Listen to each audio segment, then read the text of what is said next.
Welcome to Sweet Tea Ethics, the show pouring life lessons and conversations with creatives, artists, and cultural producers about the ways harmonious living and balanced well-being have shaped you. I'm your host, Dr. Ed Garnes. Make sure you subscribe to the show, join our mailing list, and visit sweetteaethics.com. Today, I have the wonderful opportunity. I'm really blessed because this brother is on the road, like he works at an airline, right? So we have our wonderful brother, Lil John Roberts. Now, let me tell you how I came upon such a talented legend. You know, when you have a music aficionado that has played with everyone, you got to give them their props. So this is a flower ceremony for you, John. So I came about Lil John at a place called Funk Jazz Cafe.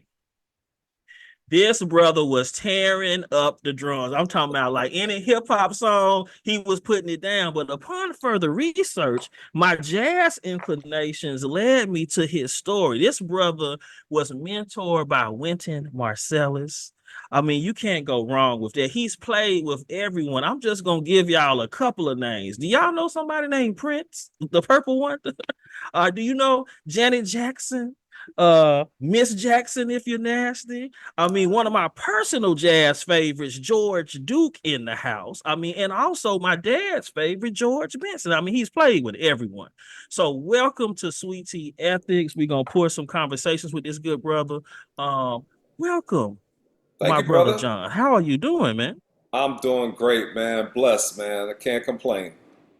Well, it's appropriate that you are at Sweet Tea Ethics because we are definitely going to get into some healing. You know, with your new album, it is a therapist's dream. Okay, your new album is all about healing and meditation. So how does a all started? We see every black music television show, our award ceremony, you are on drums. So how do we get the jazz, hip hop, just the musical drama that now has entered the healing space? And I have recommended this album, brother, to over 35 of my 1,000 clients that I have seen in the past year. So talk about how we get there, and then we'll get into some more of your story. Man, first of all, thank you for sharing that. You know, we went through a time period where we really needed some healing, and a lot of things were going on. 2020 was a weird time for us. You know, COVID, the killing of Floyd, Breonna Taylor, all those things that were happening. Black people getting murdered by policemen. You know, and it was just a dark period I know for me and for a lot of people. I was losing family members, friends. I'm sure you were too. And in that time period, I was like, I got to do something. I'm feeling some kind of way. How can I get this emotion out and try to help other people that are feeling the way that I'm feeling? And it just started out of one like collaboration that I had with my boy, Kenny Banks Jr., amazing piano player, up and coming guy that's playing with a lot of folks now. His dad is actually a Kenny Banks Sr., who's, you know, legend in Atlanta already. He's music director with Liz Wright. So he's already bad. So his son has come up now, and he's just as bad as he is on piano. So we're at home. We can't go too many places. And we're just, you know, I'm doing records and stuff at my house. You know, I'm recording because, you know, that's the most we could do. All of our shows were canceled and everything. So it was like, okay, first of all, I got to keep making a living. Second of all, I got to keep my sanity. That's why we here at Sweet Tea Ethics. You know, we were all at home trying to figure out things to do and keep our mind off of what was going on. Try to stay from getting sick, you know, run to the grocery store, get food, come back home. You know, you couldn't really go anywhere. Well, Atlanta was still open. Oh, yeah. They were serving chicken wings everywhere. Lemon pepper didn't stop, okay? Some cats was playing a few places. I know I snuck out somewhere and played somewhere. I ain't going to say no names. But I snuck out and played somewhere because, you know, I was like, man, yes, y'all playing somewhere. It's only 50 people can show up. Okay, cool. Let's do it. So in that time period, I thought about music, you know, that I could come up with that would help, soothe the soul, help with healing people's emotions and their hearts and being depressed and everything. And so we started with one song. We just back and forth sending ideas to each other. I would play some rhythms on some tribal drums and things, and he would play some melodies on top, send it back to me. I'd add some more stuff, send it back to him. So it was that kind of collaboration with me and Kenny first. Okay. One of those songs on the album was Infinity. Oh my God, Here to Infinity. That was one of the first ones, if you listen to the record. And then as I was going, I started adding things and adding people. I called Philip Lassiter, the trumpet player who played on that song. He was already all the way in Switzerland or somewhere like that. He's still living somewhere over there right now. International player, okay. Yeah, Philip Lassiter's played on a lot of gospel records that you might have heard. He's done all the horn arrangements for those things. He used to live in Dallas, so he's a part of that whole crew. Snarky Puppy, Sean Martin, rest in peace. He just passed away. Robert Sputz Wright. He's part of that whole crew, all the Dallas family. So then, as I'm going, I'm collaborating with other people. I'm like, look, I got these ideas. Can you add something to this? So I send it out to them. They do something, send it back. And this is kind of like how I did my first album as well. It's called The Heartbeat. So this album has 11 songs on it. I went in the studio as well with a girl that I met that plays sound bowls. She's a yoga instructor. She's a meditative, like a leader. She holds meditation classes and stuff. So her name is Lauren.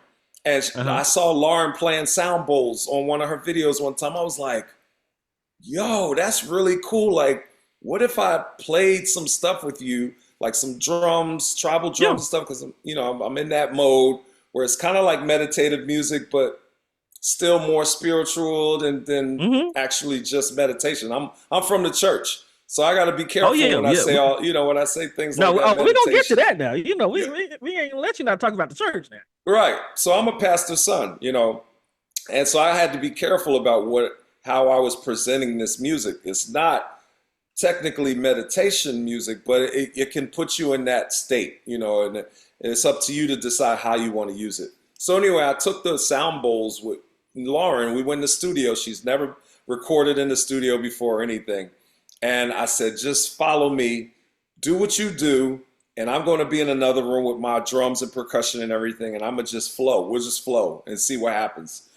I put a click track on so we can follow the tempo and everything. I'm just like, can you hear the click? You can hear the timing? Yeah. I'm going to play along to this, and you do whatever comes to you, and let's see what happens. So 3 ideas later, I took that stuff that we came up with, kind of edited. Most of it's straight. Most of it's pretty much from top to bottom. I didn't really do much editing. I did a few things. And then I sent it to like one of my boys, Jamar Jones. He used to be in Dallas. He was TD Jake's music director for a while. Okay. And he's in Birmingham now at another church. But we grew up in Philadelphia together. We played with Jill Scott together. We played with Music Soul Child. We did all the Philly stuff together and church. And so I send this track to Jamar. He hears the drums. He hears the sound bowls. He composed a song around what we did. Now, keep in mind, sound bowls have notes on them. They have specific notes. When you play the whatever the mallet device that she uses, she circles the mallet device. It makes me go into trance when I hear it. I'm like, yes. So it's one note that just vibrates. So each of those notes each of those bowls have a certain note. So while she's doing these notes, Jamar goes and composes a whole composition around what she's playing and what we're playing, which is amazing. So that one is called Tribal Dance. If you listen back after this interview, think about that. Like me and Lauren went in first and recorded what you hear, and then Jamar played piano on top of it. It was so beautiful. Go ahead. Yeah. What were you saying? I'm glad you mentioned that, because let me tell you how I use tribal dance. So I do something called creative visualization with my clients, especially if they need some grounding, have a lot of anxiety. So I had a woman patient that I was working with, and I played tribal dance, and did a meditation in session with her because she had a high level of anxiety. So when I posted it as my jazz meditation, believe me, that was just not a post for Instagram. I'm actually using that thing Yeah. with my clients. So how does that feel to know that a therapist of 23 years is incorporating this sound into their sessions, bro? That's perfect. That's exactly what I wanted it to be for. Those kind of And things, as well as people who are sitting at home by themselves and just want to go in a trance and close their eyes and pray or whatever they want to do to that while that music is playing. Hopefully, my intention was to make them feel better, make them be inspired. A few people hit me and was like, "Man, I was crying off of some of these songs." yeah, Like, yeah. I was gonna not share that, but I cried. Okay. First, yeah, first, first couple of listens, it just brought out. I was thinking about my dad, my brother. It brought out some things in me. But yeah, for me, it wasn't a stretch, but I was excited about it because the timing couldn't be better when I look at the world and how we are trying to manifest things spiritually, the things that we are up against. Black folks need healing, everyone does, but just what we're up against, we needed something. But for me, going back to my Black psychological principles, spirituality runs all through you. And so yes. what I want to talk to you about is that when I see you, I don't see a drummer, I see a conjurer. Like, I see someone that is called to use this instrument to bring us home. All right. That's what I see. And Thank then you. also from a technical perspective, your improvisation skills comes from a learned place. I think the reason why you're able to flow and be able to produce, be a musical director, flow with different folks, is because this is a calling, but it's from a position of being learned. So from professor to professor, what do you think about what I'm saying about this calling that I see when you play the drums? It's almost like you are calling me back to a place long ago when I see you play. I appreciate that, Doctor. That means a whole lot to me because music to me is that, period. Okay. Like, I mean, some people play music for other reasons. I'm Mm-hmm. not knocking them for that. My purpose of playing music is to inspire and to make people feel good, heal people if I can through the rhythms that I play. A simple cymbal swell or a chime or anything intentionally is what I'm doing on purpose to make Okay. you feel a certain kind of way. And that's in all the positive ways that I can. Any rhythm, any drum that I touch, anything that I'm hitting, my Mm-hmm. intention is that it inspires you and makes you feel good in some kind of way, you know? Yeah, I think it was you do a lot of live playing. Sometimes you share it on your feed. I think you did one of the time songs, one of those difficult productions, and I was like, I mean, I felt like you had become the song because you were not only keeping time, but I thought you was in the time.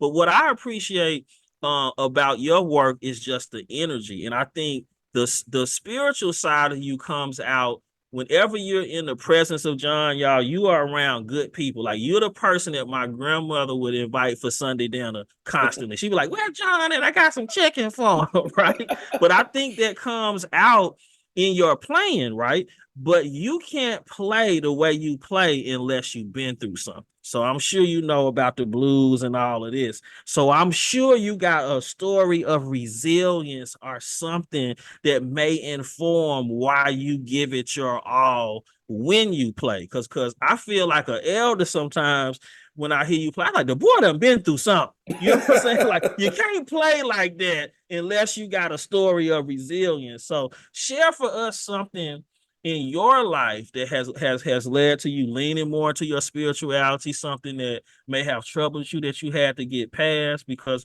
with Sweet Tea Ethics, it's all about emotional healing, emotional processing.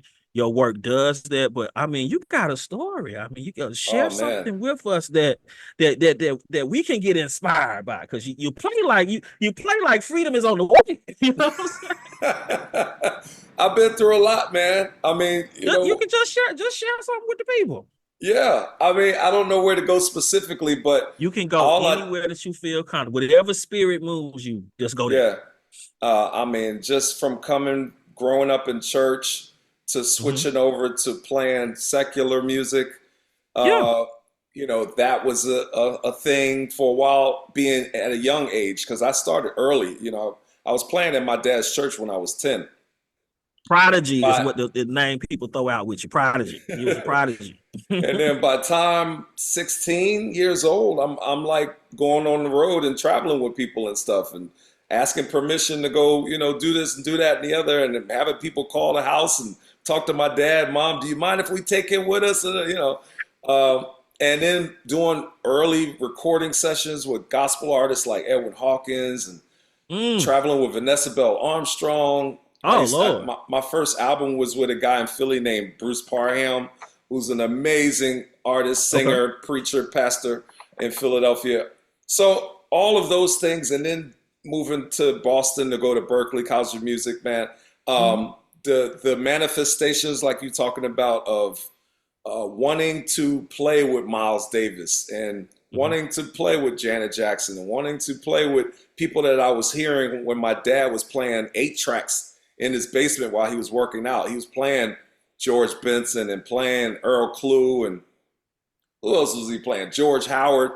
All of these Hmm. people that he was listening to or I was Any hearing West when I was a kid. Montgomery in there? No, he didn't listen Oh, to okay. Wes He Montgomery. didn't listen to West. Okay. No, but I mean that's the guy right there too, George Benson, and I'm working with Norman Brown, who's a amazing guitar Oh. player as Oh well. yeah. Oh Right, yeah. right there with George Benson and Wes Montgomery style wise. But yeah, just that transition had me trying to find myself at an early age because there was a lot to deal with when you get Oh, into the that's a music lot. business, and I Hmm. had to figure out how to be grounded. Of course, I had to figure some things out by trial and error, make mistakes, and all that kind of stuff. Just learning as I'm going. The hardships of trying to make a living once you get on your own. Getting Hmm. to Berklee, staying there for 2 years, and then moving down south. Like I never knew I would live in the South. I knew nothing about the South because I'm from the East. From Philly. Yeah. So But you culture play a good changes. Southern boy now. You play a good Southern boy because I thought you was from the A for about a year. See, They was like, but he's from Philly. Atlanta is a lot like Philly. Atlanta is Yeah, so much man. like Philly. Like y'all, the culture, the dressing, Mhm. the dance, The culture, beards. right? The hip hop culture, like so much stuff is similar to me. Like when I moved to Atlanta, I felt like I had already knew the people that I was running into. It was like, you remind me of my boy back in West Philly, or in Okay. Mount Airy, or the girls. Like it was Yeah. just it felt like home. And Okay. for the last 30 years, Atlanta has been home, and it's felt like that. Like Yeah, and, I don't shout know out where I to would go. Jason Orr because I wouldn't know who you were without that. I mean, it was like you and I think it was y'all were the Chronicle then, Yeah. and man, I mean it Yep. just because as a young cat that likes jazz, I was an outcast, right? So to see you bring that kind of drum into hip hop that I remember from my dad playing in those jazz records, I was like, this is the kind of brother I can get down with. I've Dig it. always wanted to ask you this though. Now, Wynton Marsalis is known for being very shrewd. Like I mean, he is on it. You know what I'm saying? If Right. you trying to, you got to keep time. You want to play with Wynton, you got to keep time. How was it impressing him so young? Like you and brother Christian McBride joining the orchestra that he put together. I think were you still a teenager then? Yeah, we were 16. So talk about that experience for someone that is known to be a perfectionist, to bring that quality to the table, to be able to get under his mentorship at such a young age. What was that experience like? That was amazing. I mean, I met the whole family while I was in high school. My music teacher at Overbrook High School, Will Smith, went Mm-hmm. there as well, in Okay. West Philly. My music teacher knew everybody in the jazz world. So All right. anybody that came in town, or he would be in touch with all of them. Like, he was their friends. He was their buddies. Wynton, he knew how to get in touch with Miles, who he brought to the school. He knew Okay. Sun Ra. Sun Ra lived in Oh Germantown my in Philly. God. So all those people he would bring to the school and have them do like lectures and, master classes and stuff.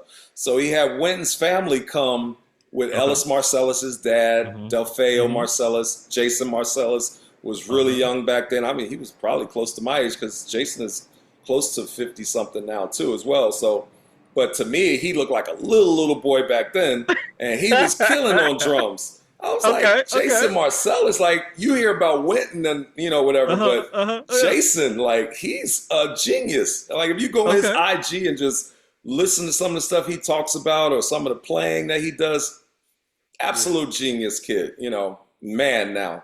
But having Wynton come to Philly and meeting him that way, he got a chance to see us play and everything. And Dr. George Allen, who was my music teacher, was telling him, like, you should check him out and see what you feel, because he's putting this Duke Ellington Youth Orchestra together.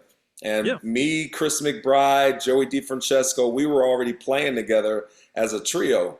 That's a bad trio to be that young, brother. Man, that's a bad trio. They pushed me, man, because I wasn't playing jazz like they were back then. I was learning. I was still coming out of the church and transitioning into being a jazz drummer. Questlove was in All City Jazz Band with us as well. We had like an all-star band in high school. So it was cool. We all grew up together. I see why you working on that documentary, man, because you got some stories, man. Man, so many stories. And man, like, this is an example of those manifestations. I had a calling on my life for sure. Playing in my dad's church. Philly loves my dad, John Roberts Sr. That's where I got the name Lil John from, because I'm junior. I'm a junior too, John. It's hard to carry that weight, but you doing it. They don't understand that junior thing is hard, man. And I've been trying to get rid of Lil John forever, but I can't. But they can't. You can't, because everyone, especially in the A. I mean, I knew you before the other brother, Lil John. Lil John. I'm like, you talking about the drummer? No, man, I'm talking about Crunk.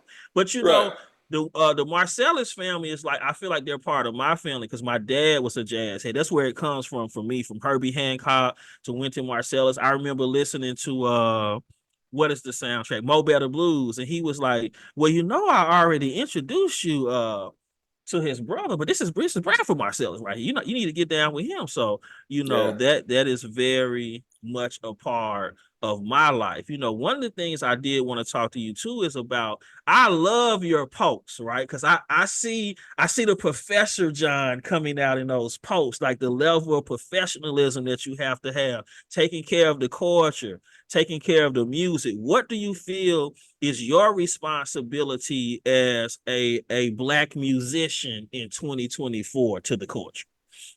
Well, to keep the standard high, for one thing, for other musicians and artists in general, like, this is a business. So, we got to treat it a certain way, or it gets out of hand and it gets chaotic. And I just don't like living my life that way. I might have had some chaotic moments growing up, learning myself and figuring out what works and what doesn't work. But at this point in my life now, I like peace, man. All the way across the board. Peace. I love those posts. I'm like, teach, brother, teach. Because as an educator, we got to get on them about time and other things. But talk about your transition. How was it going back to your birthplace? Like you started at Berklee College of Music. Now you're a professor there. What is that like, making the transition? I think it's a natural transition, because like I said, when you got the calling of the drum that you have, you're really educating each day. But what was it like to find yourself in that space? And also, I think you were working with the students on like a Michael Jackson orchestra or something like that y'all put together. Michael Jackson ensemble, which was cool. We did that. Tia Fuller, she's one of the professors there, amazing sax player. She's been there. She's been doing those kind of productions like Beyonce, because she toured with Beyonce as well. So she's done that. She's done like those productions for about 10 years at the school now. And so since I came, the first one that I did was on my own, which was nuts to do because I needed help. You know, all those kids, and you got to deal with the personalities and everything. So I came in the fire. They threw me in the fire when I got there. Okay. I did a Janet Jackson ensemble my first year. Okay. Which was really nuts for me to do after not really getting acclimated to the school yet. So I learned some stuff in that one semester, like, whoa, okay. So the second time around, Tia Fuller reached out to me and asked me would I like to be a part of her Michael Jackson ensemble. So this time she knew that she needed to have other people there, you know, even for my situation. Next time, if I do another one, I'll have some other professors there to help me manage these kids, you know. So Tia had myself, she had another professor, Johnny Keys, and another professor, Mimi Jones, who's an amazing upright bass player. And actually she started school the same year that I started in 21. She started teaching as well. So we're both the newer ones, as well as Johnny Keys. So the four of us, and we had Anthony Burrell, who's an amazing choreographer who teaches at the conservatory. For, you know, because Berklee and Boston Conservatory are joined together now. Okay. But that Boston Conservatory has all the dancers and all. You see, that calling and took you somewhere. That's a great collaboration. So you basically got really educated and thrown into the fire on how this professor thing works. Exactly. So I've been learning as much as I've been teaching at the school. Yeah. I've been learning as well from them. Like I've been teaching the students stuff, and they've been teaching me stuff how to manage dealing with these kids, how to, you know, cross the line and make sure that, you know, or put the line in front of me and say, okay, I'm like a big brother or father figure to some of y'all, but I'm still your professor as well. Like, because my first year I was all cool with everybody. Hey, you know, like some of them was even still calling me Lil John. And after a while I was like, okay, Professor Roberts here. See, I look 12. I had that problem all the time. I like Dr. Garnes or Professor Garnes is preferred. What up, man? Exactly. I know you 6'5" and look older than me, but we ain't gonna do that. Right. You know, so the respect level, you know, you learn how to like draw that line and then, you know, just learning so much like how to approach teaching these kids and all, because it's this generation is totally different than how we were raised, you know. Oh yeah. I had to adjust my teaching style. You know, I have to keep my voice at a certain level. You can't holler, you know, you can't push too hard like we was pushed. Or you're gonna be in the dean's office. So I learned that pretty quickly. Okay. Yeah. But you know, while we talking go ahead. No, go ahead. While we're talking about the next generation, you know, every so often the Herbie Hancock quote about jazz comes back around, you know, where he basically, his underlying thesis is that, you know, people stop caring about the music. And so jazz is not, you know, something that is promoted by the mainstream. So in your work, you know, do you believe the theory that jazz is dead? Do you believe it is the audience losing interest in the music? Because I have a love-hate relationship with hip-hop. I've never lost that longing for jazz. So what would you say about that conversation? It comes up about every 6 months, you know, that Herbie Hancock quote, and it comes back up since he's touring. People are posting it a lot. You know, the Headhunters got back together. So man, that was amazing. I couldn't believe it. You know, they got Marcus Miller standing there. You probably know more than me because you know all these cats. You know what I'm saying? I reached out to Harvey Mason and congratulated him. They haven't played together in 40 years. Like, okay, I'm about to say 30 or 40. When I saw the Headhunters I almost cried. So what is your take? You know, we heard from Brother Hancock. So what's your take on jazz? Like, I really think coming from my generation that it's having a resurge now. Like even the younger ones are starting to jump into, you know, playing jazz more. You know, and then you got the crossovers like Masego and them that's mixing jazz into pop music with them, you know, and I love that. So I don't think it's dead. You know, I think it's just having another evolution now. It's what do you call it? Redefining itself, reinventing itself, and then just in a different way. But I don't think it's ever went anywhere. Like it's still there, that the art is still there, and we are still trying to keep it alive. You know, especially the cast that I've grown up with, McBride and all these other people that I'm affiliated with, we're still doing it. You know, we haven't stopped. So I think there's still hope there. And yes, it might have died off for a second and kind of got lost for a minute, but it's still going. It's still in the air. You know, it's still brewing. The sampling helps. Whenever my students say, "Oh, Dr. Garnes, I don't want to do no jazz meditation," and I have to, you know, pull out, okay, you like this song? Oh, that's wonderful. All right, that is George Benson, you know. Yeah. So I have to always try to educate, because similar to you, I don't think it's dead. I have too much vinyl. I mean, it's a part of my life too much to say it has gone. Right. So I noticed you know a lot of music. I see your posts. Yeah. Okay. So what was one that I posted? You was like, all right, the boy done good. Because you know, if I have impressed you, which one, anything you can remember I posted, because I post jazz meditation for the audience. I posted on my Instagram. I've been taking a break, but I'm bringing it back because my clients that I see are requesting it. So I'm gonna bring it back. But anything that I dropped our artists, you was like, okay. Yeah, Ed is official. I can't remember them right now, but because I've been seeing you dropping a bunch of it, and every time you drop one, I'm like, oh, okay, you know what's up, you know. But yeah, I mean, this ain't like popular stuff that you be dropping too. This is like the heads, like you dug deep into the crates, you know. So yeah, that's cool. Yeah, man. The jazz meditation is important. I thought of one for you. Before I get to my next question, but the jazz meditation I want to give to the people today is from George Duke. No Rhyme, No Reason. Now that song right there, I was going through some things in my teenage years. Boy, that No Rhyme and No Reason. Ooh, when I was back in my chorus days, I sung that to many a young lady trying to get my mojo back. Okay, but yeah, I mean, it's something not only melodic about George Duke's the way he's able to take a love song and jazz it out, but I mean the meaning behind the lyrics, man, you know. And it has grown with me. Now at 47, it means something totally different. I said, oh, they ain't got no rhyme or reason. You know, when you get married, you got a son, you be like, woo. Yeah, George was coming from a place of love, and you know, like he's super, you know, what do you call it?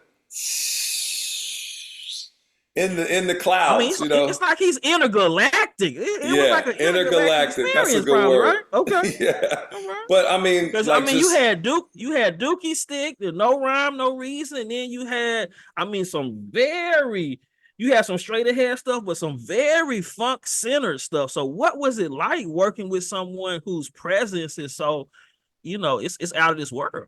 Yeah, I mean, that was an opportunity of a lifetime to work with that kind of guy that everybody respects in the industry in all genres. You know, he played with Frank Zappa, you know, so I would play shows with him, and I'd meet people that were like Zappa fans that were coming to see him, you know, just learning more things about him just through his fan club, you know, just from talking to people that came to see him.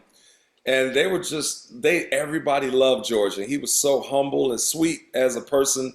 One of the baddest on piano, but so cool, man. And I just learned a lot watching how he handled being that person. You know, you never felt ego from George. Now, you know he could play, and he'll let you know. Yeah. I mean, just nimble with the fingers, you know? Yeah, but just as a person, man, just on the everyday lifestyle, like, he was so sweet, man. And I was honored to have been around him and worked with him. That song, No Rhyme or No Reason, man, it just hit me in my soft spot. But you know, my next question was like, you don't play with everybody, but I'm sure it's somebody that you had a fan moment. So I'll be vulnerable first and kind of lead into this. So I had a chance to interview Raphael Sadiq on several occasions, and it was so hard for me not to fan out. I mean, first interview, I want to be like, I mean, so if Sadiq is listening to this, brother, I appreciate it. I mean, I got to interview him 2 or 3 times. I did a cover story on him back in the day. But have you ever had a moment where you're sitting there either as a fan or in an out of body experience where you like, yo, I'm playing with this person? Yeah, Janet was the first one. I mean, because I was only Okay. 23 years old when I got in her band. So, Oh, you the were that young? yeah, 95. And when she walked into the room the first time I got to meet her, my eyes were just like, Yeah. it was just, I was kind of hypnotized for a second. Yeah. But I had to keep my composure and still be professional. Yeah. So Yeah. I had to play it off like, yeah, that's her, but Okay. I'm not going to lose my stuff right here. I'm going to lose my thing. So Yeah. I still gotta show that I'm worthy of being in this situation Yeah. too. So it Yeah. made me like really go hard, when I got into that band, man, just to show her like I can handle this. Okay. Because they could have called anybody, especially at that Yeah. time period. It was all these legendary drummers. I came behind Jonathan Moffett, who was playing with Michael Oh and the man, I'm brothers. about to say that's MJ and the Jacksons drummer. Yeah, man. So Mhm. I'm already just like freaking out about that. Like those are some really big shoes to fill. So, Okay. I prayed and I just went for it, man. I was ready.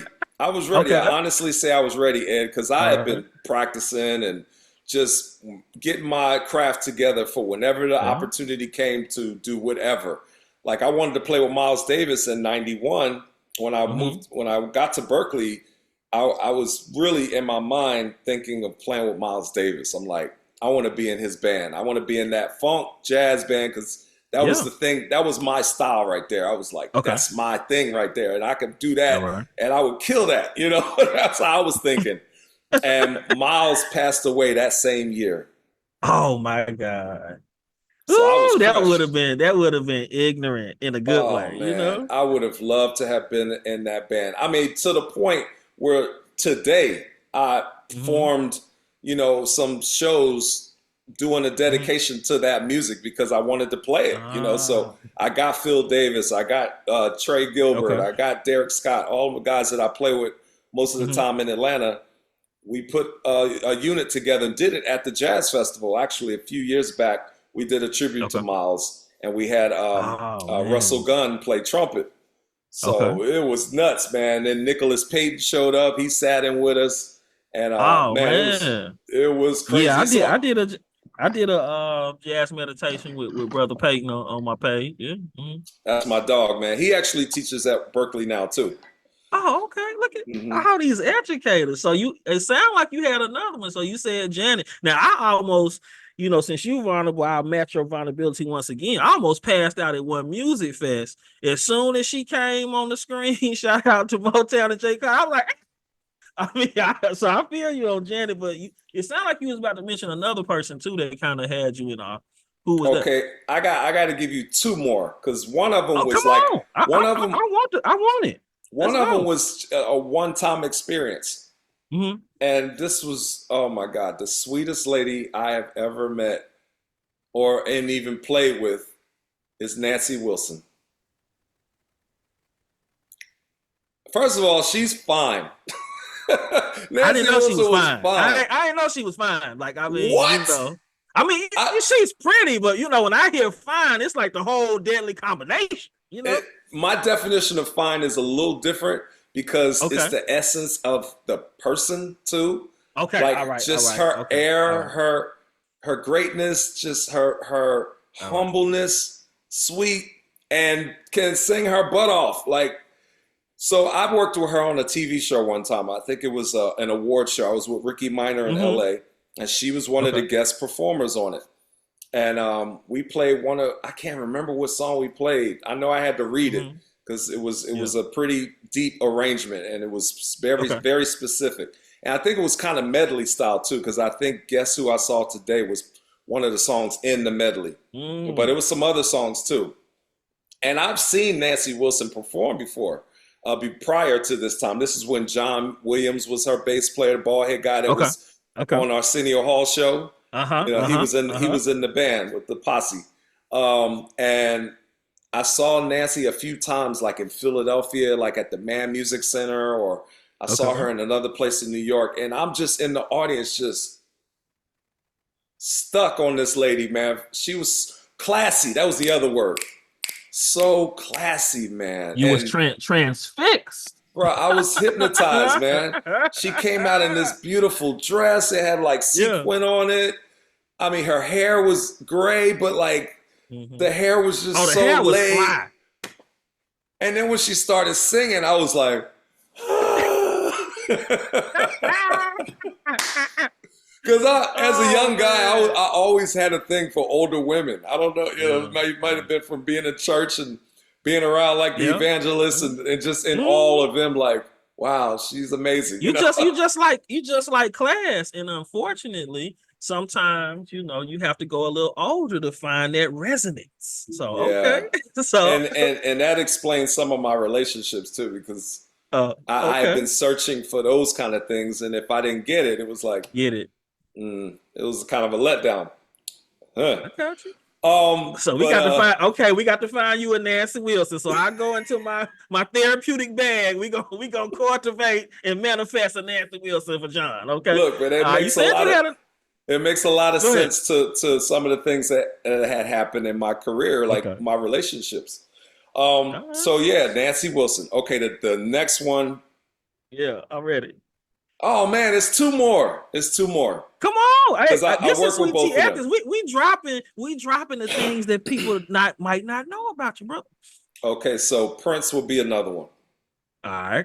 And Prince, the situation with me and him, we rehearsed for a whole week. I played on the NAACP Awards with him, with Sheila E. Thank her for calling me to do it, to be in the band. He knew who I was first in the beginning before I got to play with him. I worked on his bass player's album, Rhonda. What's Rhonda's last name? Oh my God, Smith. Rhonda Smith was one of his former bass players. She called me to play on her record. Matter of fact, Sheila played on some of that, I think, too. He heard the record. He came in town and she was playing with him, so she invited me to the show. And I go backstage. This was after the show. There's this purple curtain. I was about to say, it's probably very interesting. Yeah. And I'm waiting to go back, So I'm just up against the wall, chilling, just trying to stay out the way. And this hand comes from the curtain and grabs my arm and pulls me on the other side. It's Prince. He saw me. So he grabbed me, pulls me over to the curtain, on the other side of the curtain, and he says, I like the way that you played on Rhonda's record. Okay. In that tone, too. In that tone, yeah. Right. Yeah. I like the way that you played on Rhonda's record. His voice is really low when he speaks in general. Okay. When he sings, he hit the rafters, So I'm like, yo, thanks, man. I appreciate it. So nice to meet you, man. And it was just like, nice to meet you, too. And then he disappears. And then I'm still hanging out with all the rest of the people. So that was the first encounter that we had. So the second time around that I see him again, actually, second time around, I went to see them in Vegas. Mike Phillips invited me. And so they had an after party after every performance. And he invited me over to the jam session. It was in another section in the hotel that they were playing at. So Mike's like, so you're going to sit next to Prince at the table with Prince. And I was like, what? What? He was like, yeah, you're going to sit. And they put me right next to Prince. So I'm like, oh my God. Talk about pressure, brother. But it was so weird because he was trying to act like he didn't know me for a minute. It's like little mind games and stuff. It was just stuff that Prince would do. He's a master psychologist. Okay. Oh my God. So I'm sitting there and I'm just like, okay, I'm just waiting for him to acknowledge me or whatever. He starts, I'm going into a whole nother story. He gets these lollipops and it's these girls at the table. It's me and him and like 4 or 5 girls at the table. He gets these lollipops and he's passing them out to the girls. All the girls. And then he gets to me and he turns the other way. He never gave me a lollipop. I was like, really, bro? Like, these are for the girls. This not for you. I'm trying to keep it together, but this Prince and lollipop story is about to take me out. Bro, it was so funny. And I was just like, okay, I see what kind of game we playing here. So I just ignored him after a while. Like, all right, I'm sitting here. I'm watching the jam session. I'm jamming, listening to the band. And then he finally looks over to me and he's like, "What's up, man?" And shakes my hand. I'm like, "You mother." Yeah, you passed the psychological test. Now he wants to speak to me. I'm like, "What's up, man? Good to see you again." Whatever. Third time around, this is when we get to play together. So Sheila calls me to do this thing. She's like, Prince has a thing for the NAACP Awards. They're going to honor him. He has a medley he wants to do. I want you to be in the band with us to do this. So he shows up to rehearsal. I'm already playing the NAACP Awards with Ricky Minor in the house band. So the thing is, Sheila's like, he can't know that you're playing in the house band that night. So we're going to fix this we're going to work it out so he never finds out that you're playing anytime before we perform that night. So I rehearsed with the house band from 10 to like 6 in the afternoon. Then in the other studio, I'll walk over to the other studio where they are from like 8 to whenever they want it to be finished to rehearse with him. So that was a long week for me because I rehearsed with them, the house band during the day, every day, and then run over to his rehearsal to rehearse with him for the rest of the night. So it was like 10 a.m. to like 12 and midnight he likes every to day. rehearse. He liked to rehearse. Yeah. But one thing about this situation is that the band was so killing. It was killing. I still have a rehearsal tape of that, of our rehearsal. I have a recording of the rehearsal, and I'm never going to lose that. But he had another band, I found out, rehearsing in another side of the studio somewhere. And one of my boys who was playing drums with him, John Blackwell, was his drummer. And, I basically mentored John, since Berklee. He came to Berklee while I was there, and we were right there for a little while. Then he moved to Atlanta. I was helping him out. And then he got his first gig with Cameo. And then, long story short, he got the gig with Prince. So he's in another room rehearsing with another band that basically was already playing with Prince, just in case we sucked. So he comes into the room, John Blackwell comes into the room and sits down. I guess he called him in there to have him sit down and sit near me. So I'm looking at Sheila. I'm like, why is he here? And Sheila's like, don't worry about it. It's all good, So these are some of the games that Prince was playing. I'm like, okay, maybe he's trying to show him like, hey, your boy is over here killing or whatever. Or, try to mess with me and see like, oh, my drummer's in the room, so let me see what happens here while he's in here. Whatever happened, I was still there. I made the cut, So through this time, he hasn't acknowledged me yet either. No, not even with a lollipop. Not even with a lollipop. This is the third time that we interacted with each other. He just shows up. He puts his guitar on. He tunes it up. He's ready to go through the songs. I'm behind him, like where that drum set is right there. And he's just playing. Because first of all, he's probably trying to see if we're going to, make the cut anyway. Yeah. And we're smashing. We're smashing the rehearsals. And, he's jamming. We're going through the songs a few times and everything like that. So, first day he leaves. Nobody's really said anything to him, Second day he comes back. Things are getting a little more hot now. So everybody's like, okay.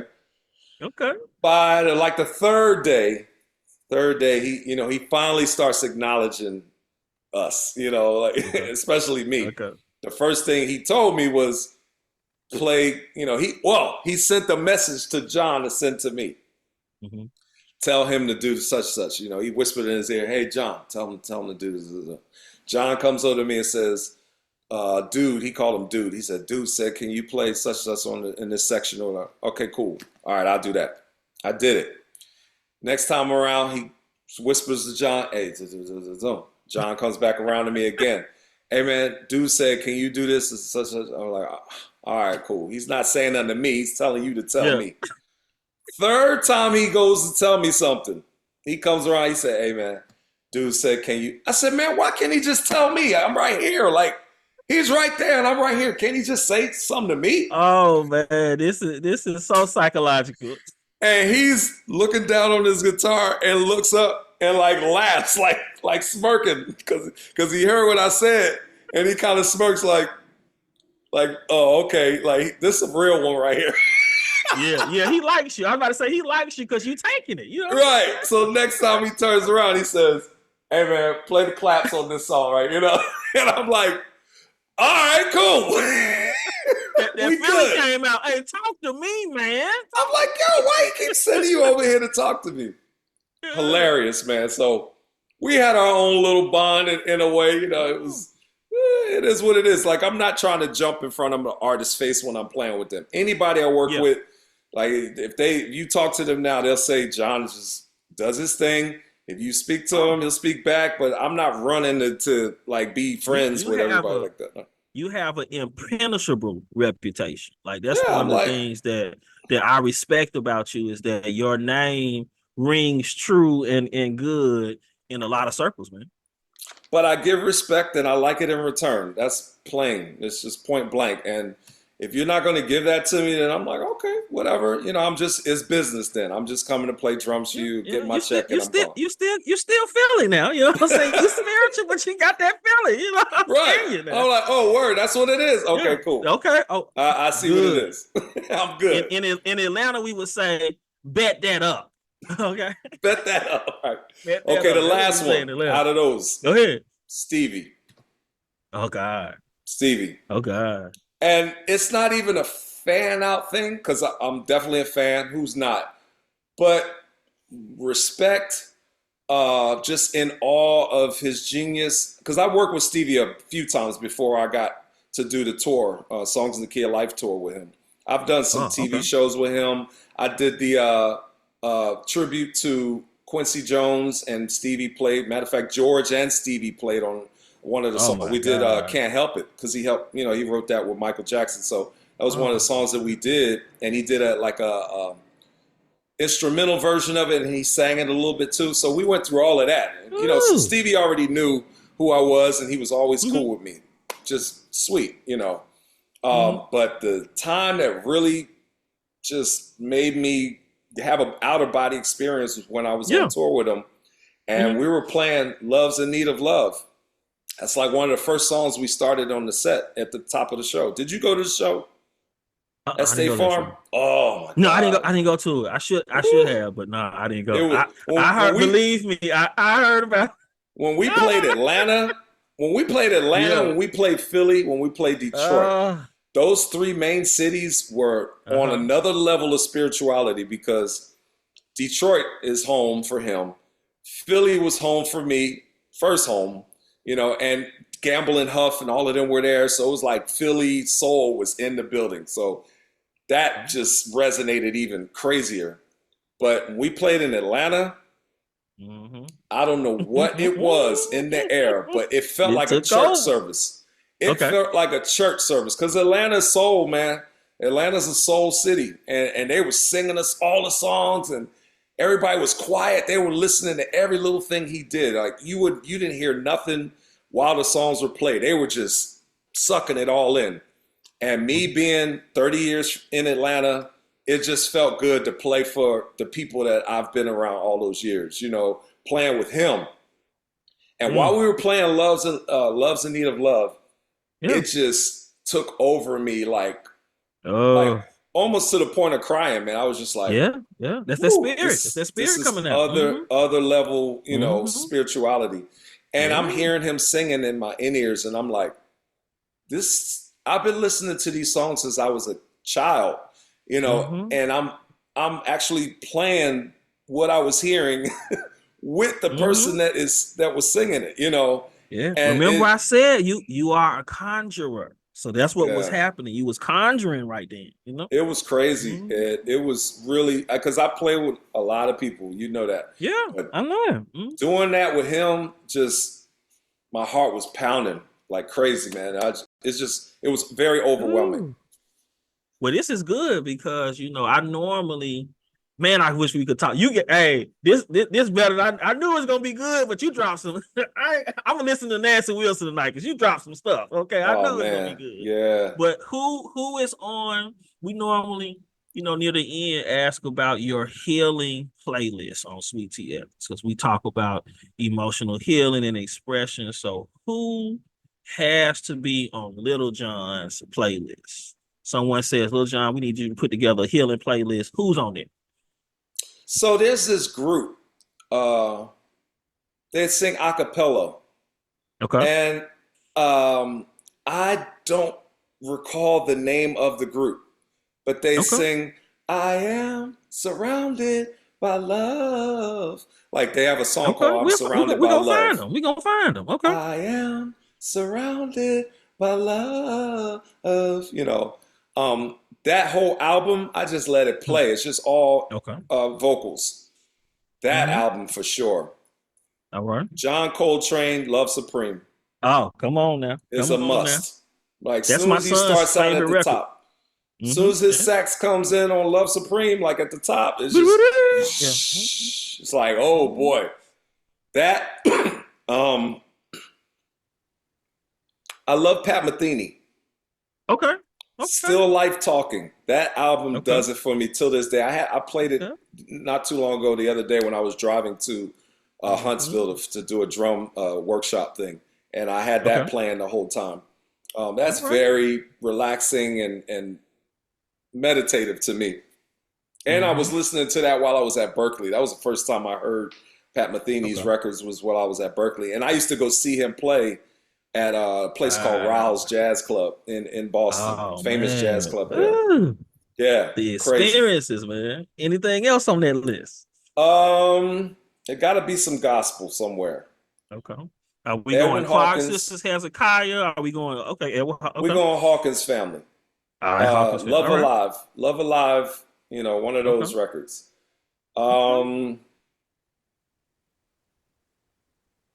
Man, you put me on the spot there. No, anything with sound bowls, just let that play. Yeah. Let sound bowls play because the vibrations, you can't help but just, if you let those things play, it's going to seep inside of you if you like it or not. Just from those vibrations. Some people can't handle the vibrations, and that's fine because a friend of mine, one of my friends told me that one of the songs on my record, like the last song was just all bowls. And she said that it got a little overwhelming for her. Like it was, some people that some people that have a sensitivity to I can't even think of the psychological term. But it's too much for some people. Just like some people can't look at dots, some people certain sound waves, you know, upset the nervous system. Yeah. Yeah. But whoever can, sound bowls is cool. For me, I love it. Okay. Man, this was John, man. I mean, for you to take your time. I mean, this man, every time I talk to him, he's like, well, I'm on tour with such and such. I deeply appreciate the time that you took, man, and you making this a priority. I really appreciate that, brother. Let the audience know how they can get in contact with you and where they can purchase the album. Lil John Roberts, LILJOHN Roberts, everywhere for social media, and the record is everywhere on Spotify. Oh, we didn't even say the name. We got so good into it. Elevation. You can get that one, or you can get the Heartbeat, my first record, which was in 2014. That's out as well on every platform as well. Yeah, and Heartbeat, y'all, being a Leroy Hudson fan, the Kipper Jones interpretation of y'all, that's my favorite. Closer to the soul. Yeah. You killed that. I love that song. Jamal Ahmed played it on WCLK one day while I was driving, and I was like, what is this? So I pulled my car over. I called Jamal. I'm like, hey, man, what's this song you playing? He picked the phone up while he was playing the song. I was like, whose song is this? And he was like, oh, it's called Closer to the Source. I immediately went and downloaded it and was like, I got to do a remake of this. Yeah. And I'm like, who would like it? Yeah. Yeah. If y'all know Badu, you know, she sampled Brother Hudson too. Yeah. And so his son, I knew his son. He's a producer. So I reached out to his son and was like, hey, man, can you ask your dad if he'll give me his blessings on me doing a remake of this song? And he was like, all right, I'll ask Dad. And then he hit me back and was like, yeah, Dad said, go ahead and do it. So yeah, man. Awesome. Man, you brought the healing energy that the people need. And so y'all make sure that y'all follow Lil John Roberts on all of his socials. Later, Doc. All right, my brother. Thank you for listening as we pour some good old sweet tea ethics. Hope this special brew was healing to your mind, body, and your soul. Subscribe to the show, join our mailing list, and visit sweetteaethics.com. Peace, love, and poppy seed oil to you all.